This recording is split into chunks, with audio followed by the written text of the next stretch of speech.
வணக்கம். வணக்கம். டெய்லி எல்லாம் ஷோ போட முடியாது. போன வாரமே சொன்ன மாரி புடிச்சு நம்ம இன்னும் வந்து ம். நோண்ட முடியாது. ம். என்ன டெய்லி வந்து கிரைம் நியூஸா நீங்களும் நானும் படிக்க முடியும். அவ்வளோ கிரைம் நடக்குது. அப்புறமா நீங்க இன்ஸ்டாகிராம்ல வந்து ரீல்ஸ் போடுங்க, ம். கவர்ச்சி ரீல்ஸ் போடுங்கலாம் கேக்குறாங்க. அதெல்லாம் அதுவும் கவர்ச்சி காட்டினா எல்லாரும் தாங்குவாங்களா மக்களு? ஒரு ஆபாசமாக ஏலியன் வீடியோவெல்லாம் எடிட் பண்ணி கமெண்ட்ல வேற போடுறாய்ங்க. இதெல்லாம் வந்து சுத்தமா நல்லா இல்ல. அதுவும் பொம்மைய கிளாமரா பார்க்குற அளவெல்லாம் தமிழர்கள் இன்னும் வறட்சிக்கு போலன்னு தான் நினைக்கிறேன். ஓகே. அடுத்ததா இன்னைக்கு வந்து காங்கிரஸில் இருக்கும் ஹம்டி டம்டி அப்படின்னு அழைக்கக்கூடிய மாணிக்கம் தாகூர் அப்படின்றவர் வந்து ரொம்ப பேசுவார்ல. அப்படி பேசும்போது என்ன சொல்றாருன்னா, ஏன் உதயநிதி அவர்களும் எடப்பாடி பழனிசாமி அவர்களும் மக்கள் பிரச்சனையை பேசுவதில்லை, ஏன் பெட்ரோல் டீசல் உயர்வை பற்றி பேசவே இல்லை, அறிக்கை விடவே இல்லை, ஏன் நீட்டை பற்றி அறிக்கை விடவே இல்லை அப்படிங்கிறாரு. 12ஆம் தேதி மே மாசம் நீட்டுக்கு எதிராகவும் 15ஆம் தேதி மே மாசம் டீசல் பெட்ரோல் விலைக்கு எதிராகவும் பேசுறத பத்தி பேசினா செருப்பால அடிப்போம். ஆமா, நீங்க நீட்டை கொண்டு வந்துட்டு அந்த பழிய திமுக வந்து சுமக்க வேண்டிய ஒரு நிலைமையில உங்களை காப்பாத்திட்டு இருந்தா இனிமேல் உங்களை காப்பாற்ற வேண்டிய அவசியம் இல்லை. கொண்டு வந்த காங்கிரஸே அதை அமல்படுத்திய பாஜகவே இந்த டோன்ல தான் நம்ம இனிமேல் பேசணும். ஆமா, மாண்புமிகு முன்னாள் எதிர்க்கட்சி தலைவர் எடப்பாடி பழனிசாமி அவர்கள் கூட நீட்டுக்கு எதிராகவும் பெட்ரோல் டீசல் விலையை கண்டித்தும் அறிக்கை விட்டுருக்காரு. ஒரே நாள் எப்படி மாற்றியாப்பா மாண்புமிகு எடப்பாடி. சரி, ஓகே, அப்படிதான் இனிமேல் அவர் பங்காளி. ஓகே இல்லையா? இப்போ இதெல்லாம் எதுக்கு சொல்றோம் அப்படின்னா, என்னைக்காவது ஒரு ட்வீட் போடுறதோட இல்ல நான் முன்னாடியே சொல்லிட்டேன் அப்படின்றதோட துருவரத்திக்கு போட்டியா ஒரு யூடியூபர் இருக்காரு. யாரு சொல்லுங்க. பப்பு. திடீர்னு கட்டாயப்படுங்க. பப்பு வந்து என்னைக்காவது இதை வந்து மக்கள் போராட்டமா ஏதாவது மாத்த முயற்சிருக்காரா? இல்ல சிஏஏ போராட்டத்துக்கு எதிராக மக்கள் போராட்டம் தரட்டிருக்காரா? என்ஆர்சிக்கு எதிராக பண்ணிருக்காரா? எதுவுமே கிடையாது. இங்க திமுக தலைவர் வந்து ஆரம்பிச்சா சரி வா மேகதாதுக்கு வா பேசுவோடைய நிலைப்பாடு என்ன? நிலைப்பாடு என்னப்பா? நிலைப்பாடு என்ன? அவன் சிவகுமார் வந்து தெளிவா சொல்றாரு. சிவகுமார் பாங்க சிஎம் ஆக போறாரு. என்னமோ ஒண்ணு அவர் வந்து கால்குலேட் பண்றாரு. ஓகே, இது வந்து விஜயை வந்து ஈஸியாக ஏமாற்றி விடலாம். அமைச்சரவையில் கூட காங்கிரஸ் இருப்பதனால் மிளகாய் அரைப்பதற்கு வெகு ஈஸியாக இருக்கும் என்பதால் இல்ல. திருப்பி கேக்குறேன் நானு, பேசலன்னு சொல்றிய. முதலமைச்சராக இருக்கக்கூடிய விஜய் பேசி பாத்திருக்கீங்களா? 15 நாளாக விஜய் வந்து டெய்லி செக்ரட்டரியேட்டுக்கு வராரு, டிஃபன் பாக்ஸ்ல சாப்பிடுறாரு, கோட்டு போட்டு வந்தாரு. இப்ப கோட்டு ஏதோ கைட்டார் போல. இல்ல திருப்பி மாட்டீங்க. ரொம்ப வெக்கையா இருந்தது கைட்டி இருப்பாரு. அதாவது லா அண்ட் ஆர்டர் பத்தி பேசும்போது கோட்டு மாட்டுற. ஓ அப்படியா? உருக்கமா இருக்காருல்ல. சரி. இதுக்கு வந்து அந்த திருத்தணியில ஒருத்தன் போட்டிட்டானே, நான் தான் அம்பேத்கர்னு சொல்லிட்டு அவனே சிஎம் ஆயிருக்கலாம். எப்பவும் கோட்டு போட்டு தூங்குற பக்கம் கோட் போட்டுருவான். சரி விடுங்க, அந்த விஷயத்தை விட்டு வருவோம். இல்ல பேசலன்னு சொன்னா முதலமைச்சரை பேச சொல். 15 நாட்களாக தினமும் ஆய்வு கூட்டத்தை அதிகாரிகளுடன் முதலமைச்சர் நடத்தி கொண்டிருக்கிறார். அது தொடர்பா உடனுக்குடன் வீடியோ எடுக்கப்பட்டு ஊடகங்கள்ல ஒளிபரப்பாகுது. முதல்வர் இன்னைக்கு வந்து இந்த அதிகாரிகளுடன் பேசிக் கொண்டிருக்கிறார் வீடியோ. அந்த வீடியோக்கள்ல ஒரு வீடியோலயாவது விஜய் பேசுவதை காமிச்சிட்டு பார்ப்போம். விஜய் பேசி நீங்க பாத்திருக்கீங்களா? படத்துல பாத்திருக்கேன். அவ்வளவுதான். படத்துல மட்டும் தான் பார்க்க முடியும். சினிமா மேடையில பார்த்திருப்பீங்க. மேடையிலனா அந்த வேன்ல பார்த்திருப்பீங்க, அந்த கரூர் வேன்ல பார்த்திருப்பீங்க. அதை தவிர்த்து விட்டு முதலமைச்சர் ஆன பிறகு விஜய் பேசினாரா, இல்ல அவர் சரஸ்வதி சபதம் சிவாஜி மாதிரி ஆயிட்டாரா? இதுதான் நம்மளுடைய ஒரு கேள்வியாக இருக்கிறது. இப்ப முதல்ல முதலமைச்சரை பேச சொல்லு. இப்ப இந்த அரசாங்கம் வந்து முத நாள் 2-3 விஷயம் அறிவிச்சாங்க. அதுல ரெண்டுமே குளறுபடி. என்னன்னா சிங்கப்பெண் அதிரடிப்படைன்னு ஒண்ணு ஆரம்பிச்சாங்க. பார்த்தா சேலத்துலன்னா ஆரம்பிச்சிட்டாங்க. கோயம்புத்தூர்ல என்ன ஆச்சுன்றது நம்ம பார்த்தோம். நீ எதுக்கு ஒரு அறிவிச்சுட்டு அப்படியே விடுறாய்? அதுவும் ஏற்கனவே பிங்க் பெட்ரோல் இருந்ததான் சிங்கப்பெண் இதுன்னு மாத்திருக்கா. அந்த வண்டி நம்பர் முதற்கொண்டு நவம்பர் 2025லயோ அக்டோபர் 2025லயோ வந்து ரிஜிஸ்டர் ஆன வண்டி. அது ஒண்ணு. அடுத்ததா இந்த 200 யூனிட் இலவச மின்சாரம்ங்கிறது வந்து கிரேடு போட்டு அதுல ஒரு குழப்பம். 500 யூனிட்டுக்குள்ள இருந்தாதான் வந்து. 3வது வாக்குறுதி நேத்து விட்டது விவசாய கடன். அதுலயும் ஃபோர்ஜரி. இப்போ 2021ல எடப்பாடி வந்து அறிவிச்சுட்டு போனாலும் அதை அடுத்து வந்த அரசு அமல்படுத்தி எல்லாருக்கும் பயனுள்ளதா மாத்துச்சு. திமுக அரசாங்கத்துல நடைமுறைக்கு வந்தது. இதுல எடப்பாடி வந்து பிப்ரவரியில போட்டு எலெக்ஷன் வந்துச்சு, கோட் ஆஃப் கண்டக்ட் அப்படின்னு எஸ்கேப் ஆயிட்டாரு. 10% பண்ணாரு பாருங்க வன்னியருக்கு, அதே மாதிரி பண்ணிட்டு போயிட்டாரு. ஆனாலும் திமுக அரசு வந்து பண்ணிடுச்சு. அதுல எதுவுமே தப்பு இல்ல. இப்போ இதுல எப்படின்னா, இதுல மொத்தம் நிறைய ஃபில்டர். சிறு குறு விவசாயிகளுக்கு மட்டும், அதுலயுமே வந்து 50,000க்கு கீழே உள்ளவங்களுக்கு மட்டும். அப்படி இல்லைன்னா 25,000, அதாவது 50% இவ்வளவுதான் வந்து கொண்டு வராங்க. அதுவும் இல்லாம மே 2025ல இருந்து பிப்ரவரி 2026 வரையும் தான் வந்து கடன்கள் ரத்து செய்யப்பட்டுள்ளது. மே 2021ல இருந்து 25 வரி வாங்கினவன் கடன் எல்லாம் அப்புறம் எதுக்கு இந்த வாக்குறுதி? இல்ல இவரே சொல்லி இருக்கிறாரு, நாங்க வந்து திமுக மாதிரி எல்லாம் செய்ய மாட்டோம், நாங்க வந்து தள்ளுபடி பண்ணா எல்லாருக்கும் பண்ணுவோம். அவரு பிரச்சாரத்துல பேசியிருக்காரு. அப்படிதான் அவர் வாக்குறுதி கொடுத்ததா அவர் அப்படிதான் சொல்றாரு. இவர் கொடுத்து ஒரு வாக்குறுதி, புதுசா உள்ள ஒரே ஒரு வாக்குறுதி என்ன தெரியுமா லக்கி? தியேட்டர்ல 5 ஷோ போடலாம். ஒரு படம் ரிலீஸ் ஆகி 7 நாள் 5 ஷோ போட்டுக்கலாம். அதுக்கப்புறமா வந்து விடுமுறை நாட்கள்ல 5 ஷோ போட்டுக்கலாம்.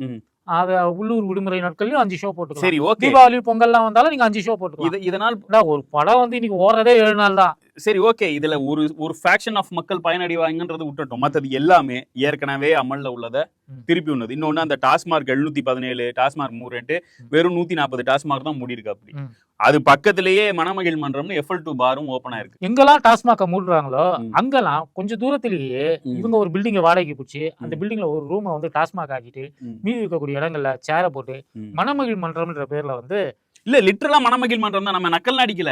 மணமகிழ் மன்றம்ன்ற பேர்ல வந்து FL2 பார் வந்து ஆபரேட் ஆகுது. டாஸ்மார்க் ஒழிச்சிட்டோம்னு சொல்லி இது மாதிரி போதை கலாச்சாரத்தை தான் ஊக்குவிக்கிறார். இதுக்கு எதுக்கு மதுவிலக்குத்துறை அமைச்சர் வந்து கேள்வி கேட்கிறாரு. டாஸ்மாக இழுத்து மூடிட்டா எல்லா ப்ராப்ளமும் சால்வ் ஆயிடுமா? உன் துறையோட பேர் என்ன? அதுல ஒண்ணு என்ன தெரியுமா? ஒருத்தன் வந்து சுற்றுலாத்துறைங்கிறான். சுற்றுச்சூழல் வளர்ச்சி துறைக்கு வந்து சுற்றுலாத்துறைங்கிறான். அது வந்து எப்படின்னா சுற்றுச்சூழல் பாக்குறது அது சொல்லிட்டு கட் ஸ்டாப். என்னடா எனக்கு தெரிஞ்சு இப்படி ஒரு சினிமா ஷூட்டிங்கா அப்படிதானே இருக்கு. யாரையும் நம்ப ஏன் விஜய் பேசலன்னு புரியுதா? இந்த மாதிரி கட்டு நிறைய சொல்லுவாங்க. இந்த மாதிரி நிறைய பிரச்சனை ஆகும். விஜய் பேசினார்னா நிறைய கட்டு ஆகும். விஜய் அதிகாரிகளுடன் பேசுறதே கிடையாதுங்கிறதுக்கு முக்கியமான காரணம் இதுதான். ஏன்னா அதிகாரிகளுக்கு விவரம் தெரியும், விஜய்க்கு விவரம் தெரியாது. என்ன பண்றாப்லன்னு பாத்தீங்களா? இவ்வளவுதான். அதிகாரிகளுடன் அவருடைய ஆய்வுங்கிறது இவ்வளவுதான். தலையாட்டுறது, மேலும் கீழுமாக தலையாட்டுறது, இப்படி உத்து பாக்குறது. அது வடிவேல ஒருத்தர் உத்து பாப்பான் பாத்தீங்களா? பெட்ரோல் பங்க்ல வந்து இப்படி உத்து பாப்பாங்க. அந்த மாதிரி உத்து பாக்குறது, அதிகாரிகளை உத்து பாக்குறது அவங்களுக்கு கூச்சமாயிடாதா? இந்த மாதிரி வேலைகளை தான் விஜய் செய்து கொண்டு இருக்கிறாப்ல. இப்படியான ஒரு ஆட்சி, இது வந்து தூய ஆட்சி அப்படின்னு. ஆனா தூ அப்படின்னு காரி உமிழக்கூடிய ஒரு ஆட்சியாக தான் வெறும் 1 மாசம் கூட ஆகல. 21 நாட்கள்ல 5 மொத்தமா சொல்லணும்னா 5 MLA ஹார்ட் ஸ்டேட் பண்ணிருக்காங்க. அமமுகல இருந்து 1, அதிமுகல நேத்து 3, இன்னைக்கு 1, மொத்தம் 5. திமுக தலைவர் சரியா சொல்லியிருக்காரு. குதிரை வேகத்தில் குதிரை பேரம் நடக்கிறது. இதை வந்து துயர ஆட்சி அப்படிங்கிறாரு.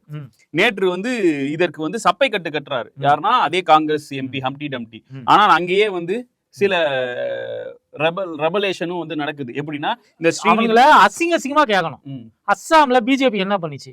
அப்ப எப்படி கதர்ன ஜனநாயக படுகொலை எங்களுடைய MLA-க்களை எல்லாம் வந்து அவங்க வந்து விலைக்கு வாங்கி அவங்க வந்து இது பண்ணிட்டு இருக்காங்க அப்படி எல்லாம் கதர்னல. இன்னைக்கு தமிழ்நாட்டுல என்ன பண்ணிட்டு இருக்கிற? தமிழ்நாட்டுல இதுவரையும் நடக்காத ஒன்று குதிரை பேரம். இதுவரை தமிழ்நாட்டில் 52ல ஹங் அசம்பிளி நடந்தாலும் இது போன்ற ஒரு இது நடக்கல. ஏங்க குதிரை பேரத்தை இந்தியாவுக்கு அறிமுகப்படுத்துறது காங்கிரஸ் தாங்க. காங்கிரஸ் உடைஞ்சது இல்லையா? இந்திரா காங்கிரஸ், ஸ்தாபன காங்கிரஸ் உடைஞ்சது இல்லையா? அன்னைக்கு நடந்த குதிரை பேர விவரங்களை எல்லாம் பழைய ஆர்கிவ்ஸை நம்ம புரட்டி பார்த்தோம்னா தான் தெரியுது. அதை தவிர்த்துட்டு பாண்டிச்சேரியில பெரும்பாலும் காங்கிரஸ் குதிரை பேரத்தின் மூலமாகத்தான் ஆட்சி கொண்டிருக்கிறது. குதிரை பேரம்ங்கிற வார்த்தையே பாண்டிச்சேரியில இருந்துதான் எல்லா ஊருக்கும் போச்சு. அத வந்து இவங்க புக் ஆஃப் ஒர்க்கா இருக்கிறத வந்து இவன் டிஜிட்டலைஸ் பண்ணிட்டான். யாரு? பிஜேபிக்காரன் டிஜிட்டலைஸ் பண்ணிட்டான். இன்னொன்னு எல்லா இடத்துக்கும் வந்து ADMK DMK பேசுது, பிஜேபி ஒருத்தர் வந்து மூலியமா பேசுது. அந்த பிஜேபி ஆள் பேரை சொல்லுறது உன் வாய் எங்கே வலிக்கிறது? சொல்லு யாரோட பேரை சொல்லு. அமித்ஷாவா? அமித்ஷான்னு பேரை சொல்ல பாப்போம். சொல்லு, தைரியம் தான் சொல்லிட்டேன் பாப்போம். ஏன் உன்னால வந்து ஜோதிமணி பேரையே நேரா சொல்லி குற்றம் சாட்ட முடியல? இன்னைக்கு வந்து ஒரு ட்விட்டர் போட்டிருக்கல, அதுல நீ யார சொல்ற? நான் படிக்கல. நீங்க படிக்கல. மானமற்றவருங்க, மாணிக்கம்னு பேர் இருந்தாலும் கூட ஒரு மானமற்றவராக இருக்கிறார்.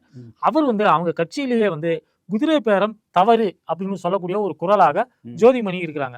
ஜோதிமணி எப்பவுமே வந்து ஒரு மாதிரி ஆன்டி எஸ்டாப்ளிஷ்மெண்ட் தான் வச்சுக்கலாம். காங்கிரஸ் ஆட்சியே வந்தாலும் கூட அதை திட்டக்கூடியவர் தான் வச்சுக்கலாம். ஆனாலும் ஜோதிமணி பேசியது சரியா தவறா இந்த விவகாரத்துல ஜோதிமணி என்ன சொல்றாங்கன்னா, இது மாதிரி வந்து குதிரை பேரத்தில் மூலமாக தான் ஆட்சியை ஸ்திரப்படுத்திக்கணும் அப்படின்னு நீங்க சொன்னீங்கன்னா அந்த ஆட்சிக்கு வந்து ஆரம்பத்திலே கெட்ட பேரை வாங்கி குடிக்கிறீங்களேன்னு ஒரு அக்கறையா தான் சொல்றாங்க. அவங்களுடைய டோன் வந்து ஒரு அக்கறையான ஒரு டோனாக தான் இருக்கிறது. ஆனா அதை கூட மாணிக்கம் தாக்கூர் வந்து இது பண்றாரு.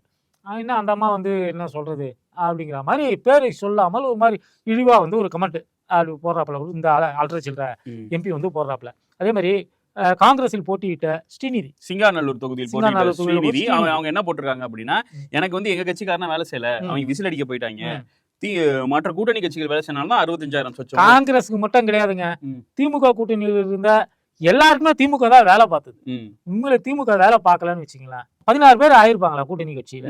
இன்னைக்கு வந்து சொல்றாங்க, எல்லாருமே வந்து சொல்றாங்க, நன்றி உள்ளவர்கள் சில பேர் இருக்கிறாங்க, பண்புள்ளவர்கள் இருக்கிறாங்க. உதாரணத்துக்கு விசிகல சிந்தனை செல்வன் இருக்கிறார். அவர் வந்து ஒரு பெரிய பட்டியல் எடுக்கிறார்.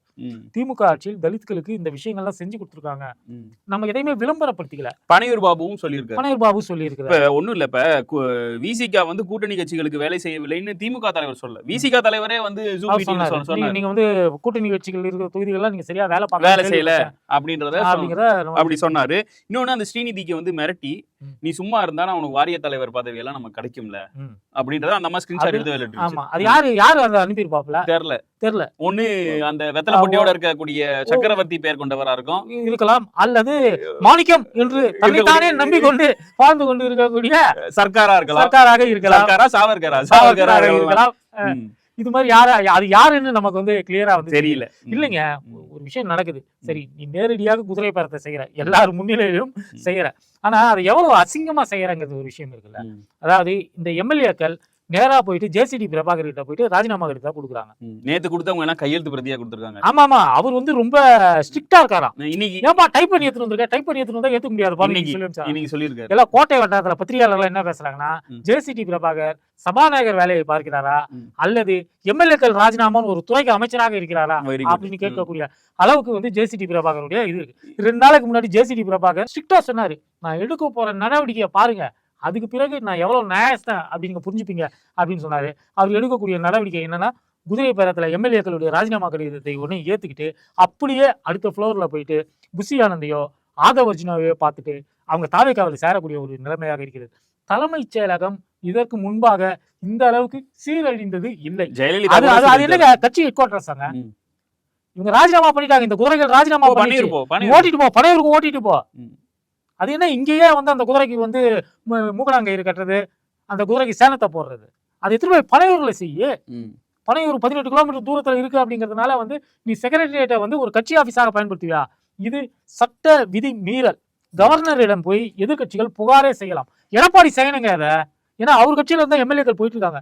எடப்பாடி உடனடியாக ஆளுநரை சந்திச்சு அவர் முறையிட்டு இருக்காரு. இன்னொன்னு என்ன சொல்றாங்கன்னா, இல்ல இப்ப பண்ணணுங்க பாருங்க, எங்க கட்சியுடைய எம்எல்ஏக்களை அப்படியே எடுத்துட்டு போய் அதே தலைமைச் செயலகத்திலே கட்சியில சேர்க்கறாங்க, தலைமைச் செயலகத்திலே கட்சி உறுப்பினர் அட்டையை கொடுக்குறாங்க. அது தலைமைச் செயலகமா, அது அரசு நிர்வாகம் செய்யக்கூடிய இடமா அல்லது கட்சியை நிர்வாகம் செய்யக்கூடிய இடமான்னு சொல்லிட்டு அவர் ஆளுநர்கிட்ட கேட்கணுங்க. இன்னொன்னு நடந்திருக்கு. இப்ப முன்னாள் சபாநாயகராக இருக்கக்கூடிய அப்பாவு அவர்கள் என்ன சொல்றாருன்னா, அதிமுக பொதுச்செயலாளர் இருக்கக்கூடிய எடப்பாடி பழனிசாமி அவர்கள் தகுதி நீக்கம் செய்யணும்னு கோரிக்கை வச்சிருக்கும் போது எதுக்கு வந்து சபாநாயகர் அவங்களுடைய ராஜினாமா கடிதத்தை ஒப்புக்கொண்டார்? அதேதான் வந்து வழக்கறிஞராக இருக்கக்கூடிய இன்பதுரை அவர்களும் கேட்கிறாரு. இல்லைங்க, சரி விடுங்க, எல்லாம் நம்ம பங்காளிங்க தான். சரி விடுங்க. இல்ல விஷயத்த என்ன சொல்றேன்னா, அதாவது அவருக்கு முன்னாடி இன்னைக்கு வந்து ஜேசிடி பிரபாகர் முன்னாடி இருக்கக்கூடிய ஆப்ஷன் என்ன அப்படின்னு நீங்க பார்க்கணும். 3 மாதத்திற்குள் அவர் முடிவெடுக்க வேண்டும். இதுக்கு வந்து பெரிய டைம் ஃப்ரேம் கிடையாது. எல்லாமே வந்து உச்சநீதிமன்றம் ஏற்கனவே இதுக்கான டைரக்ஷன்ஸ் எல்லாமே கொடுத்துருக்கு. 3 மாதத்துக்குள் தகுதி நீக்கம் செய்யப்பட வேண்டும். விப்பு, அதாவது கொறடாவை வந்து சட்டமன்றத்துல மெஜாரிட்டி எம்எல்ஏக்களை வச்சு ஒரு கட்சி வந்து முடிவெடுக்க முடியாது. சட்டமன்ற கொறடாவை நியமிப்பது அந்த அரசியல் கட்சியுடைய தலைமை வகிப்பவருடைய உரிமை. அப்படி பார்த்தா பொதுச்செயலாளர் இருக்கக்கூடிய எடப்பாடி பழனிசாமி வந்து அவர் நியமித்திருக்கக்கூடிய கொறடாவுடைய உத்தரவை இந்த 25 பேர் மீறினாங்க என்பது வழக்கு. இது தொடர்பாக வந்து அவங்க சபாநாயகரிடம் புகார் கொடுத்திருக்கிறார்கள். 3 மாதத்துக்குள்ள இவர் வந்து முடிவெடுக்கணும். எப்படியும் தகுதி நீக்கம் தான் செய்தாகணும். அவருக்கு வந்து லீகலி வேற வழி கிடையாது ஜேசிடி பிரபாகருக்கு. அதனால அவங்க என்ன பண்றாங்கன்னா, நீங்க தகுதி நீக்கம் செய்வதற்கு முன்பாகவே நாங்க ஒவ்வொருத்தரா ராஜினாமா பண்ணிடுறோம், இடைத்தேர்தல் வரட்டும், இடைத்தேர்தல் வந்ததுக்கு பிறகு நாங்க மறுபடியும் விசில நின்று ஜெயிச்சு உங்க ஆட்சியை வந்து மெஜாரிட்டி ஆட்சியாக நாங்க மாற்றி கொடுக்குறோம் அப்படிங்கிறது. இதை விட வந்து கேவலமான ஒரு அரசியலை இது வரைக்கும் தமிழ்நாட்டில் நம்ம பார்த்ததே கிடையாது. இன்னொன்னு, நேற்று இந்தியன் எக்ஸ்பிரஸ்ல ஒரு கட்டுரை வந்திருக்கு. அதை குரோனாலஜிக்கலா சொன்னோம்னா மக்களுக்கும் புரியும். அந்த கட்டுரையோட சாராம்சம் என்னன்னா, யார் தாவேகாவில் நம்பர் 2 அப்படின்றதுதான். அதுல என்ன சொல்றாங்கன்னா, விஓசியில தான் வந்து ஸ்ட்ராட்டஜி எல்லாம் பில்ட் பண்ணோம். விஜய் அதுலதான் வந்து நாங்க எல்லாம் பண்ணோம். விஜய் யார் யார் கேண்டிடேட் போடணும் அதுலயும் சொல்லுது. சில தலித்துகள் மாவட்ட செயலாளர் இருக்கிற கூடிய தொகுதிகள்ல கூட அவருக்கு கொடுக்காம வேற ஒருத்தரை வந்து பார்த்து கொடுத்துருக்கோம். அந்த ஸ்ட்ராட்டஜி கம்பெனிலேயே வேலை செஞ்சவங்களுக்கு எல்லாம் வந்து கூட அமைச்சராயிருக்காங்க. இந்த கீர்த்தனா அவங்க எல்லாம் வந்து ஒர்க் பண்ணிருக்காங்க வாய்ஸ் ஆஃப் காமன்ல. இன்னொன்னு, ஜான் ஆரோக்கியசாமியோட ரோல் வந்து கோஸ்ட் ரைட்டர்ஸை கம்பைல் பண்ணி விஜய்க்கான ஸ்பீச் ப்ரிப்பேர் பண்றது, அவர் என்ன பேசுன்றது மட்டும்தான். ஜானோட ரோல் இவ்வளோண்டு தான். ஆனா 3 பேர் வந்து தினமா நம்பினாங்க விஜய் ஆட்சி தான் வரும்னு. ஒன்னு விஜய், இன்னொன்னு ஜான் இன்னொன்னு ஆதவ். ஜான் ஆரோக்கியசாமி சும்மா எங்களெல்லாம் உற்சாகப்படுத்துறதுக்கு. புஷி ஆனதுக்கு அந்த நம்பிக்கை இல்லையா? புஷி வந்து ரோல்லே இல்ல. இந்த கட்டுரை காலையில வருது இல்லையா, மத்தியானம் வந்து சில ட்வீட்டுகள் வந்தது. விஜய் வந்து நிறைய வேலைப்பளு இருக்கும், அதனால ஹோமம் வந்து லாட்ரியாரிடமோ இல்ல சிடிஆரிடமோ கொடுங்க அப்படின்னு வருது. சாயந்தரம் பார்த்தா நம்ம 6 மாசத்துக்கு முன்னாடியே பார்த்தோம், ஜான் ஆரோக்கியசாமியை கட்டம் கட்டி தாவகேவை சார்ந்த பல பேர் வந்து பல்வேறு வகையிலான கருத்துக்களை அப்ப அவ்வப்போது தெரிவிப்பார்கள். அப்ப அவங்க எல்லாம் வந்து வாய்ஸ் ஆஃப் காமனுடைய வாடகை வாய்களாக வேலையை பார்த்து அப்படியே சாயந்தரம் வந்தோம் அப்படின்னா மனுக்களை யார் வாங்குறா? ஆதவர்ஜினா வாங்குறாரு. ஆதவர்ஜினா கிட்ட வந்து தாவேகால இந்த அதிமுகவுல 3 எம்எல்ஏக்கள் வந்து சேர்றாங்க. இதுக்கு முன்னாடி புஷி ஆனந்த் கிட்ட சேர்ந்துட்டு இருந்தாங்க. நேத்து பாத்தீங்கன்னா ஆதவர்ஜினா கிட்ட வந்து சேர்றாங்க. அதற்கு பிறகு அவர் புஷி கிட்ட கூட்டு போறாரு. அப்புறம் 2 பேரும் சேர்ந்து விஜய் கிட்ட கூட்டு போறாங்க. இதுதான் அந்த கட்டுரையின் சாராம்சம். தாவேகாவில் அடுத்து நான் தான் அப்படின்ற கால் பதிச்சிட்டார் ராக்கி. அதுல வந்து சொல்லியிருக்காங்க வார் ரூம் வச்சிருந்தோம், இந்த ரூம் வச்சிருக்காங்க. வார் ரூம் எல்லா கட்சிக்கும் இருக்குதுங்க. அதெல்லாம் வந்து தொழில் கத்துட்டு போனவங்க தானே. ஆமா, அது வந்து எல்லா இதுலயும் இருக்கு. அதுல வாய்ஸ் ஆஃப் காமன் வந்து விசிகாவுக்கு ஒர்க் பண்ணவங்க, மாநாடு எல்லாம் நடத்தி கொடுத்தவங்க வாய்ஸ் ஆஃப் காமன். அதுக்கப்புறம் இந்த விகடன் வெளியிட்ட புத்தகம் அம்பேத்கர் புத்தகம், அது வந்து வாய்ஸ் ஆஃப் காமனுடைய தயாரிப்பு. அதுல விகடன் பத்திரிகையாளர்கள் வேலை பார்த்திருந்தாலும் கூட அதுக்கு முதலீடு போட்டது வந்து வாய்ஸ் ஆஃப் காமன். அந்த அடிப்படையில தான் திருமாவையும் விஜயையும் அன்னைக்கே ஒன்று சேர்க்கணும்னு சொல்லிட்டு அந்த விகடன் விழாவுக்கு வந்து 2 பேருடைய பேரையும் போட்டிருந்தாங்க. அப்போ விசிக தலைவர் வந்து அதை வந்து புறந்தள்ளி அவர் வந்து அந்த விழாவில் போய் கலந்துக்கல. தன்னை விட விஜய்க்கு முக்கியத்துவம் கொடுத்து ஆதவர்ஜினா நடத்தக்கூடிய ஒரு விழாவில், இத்தனைக்கும் ஆதவர்ஜினா அப்போ விசிகாவில் துணை பொதுச் செயலாளராக இருந்தாலும் கூட அவர் விஜய்க்கு முக்கியத்துவம் கொடுக்குறாரு அப்படின்ற அடிப்படையில் அந்த விழாவில் வந்து திருமா போய் அன்னைக்கு வந்து கலந்துக்கல. ஆனால் இன்னைக்கு வந்து அது வேறு மாதிரியாக இருக்கிறது. அதை தான் வந்து பனையூர் பாபு குறிப்பிடுறாரு. நீங்க வந்து ஒவ்வொரு நாளும் ஒவ்வொரு மாதிரி ஆர்எஸ்எஸ் பெத்து போட்ட பிள்ளை, நீங்க விஜய் வந்து ஆர்எஸ்எஸ் பெத்து போட்ட பிள்ளை அப்படின்னு நீங்க சொன்னீங்க.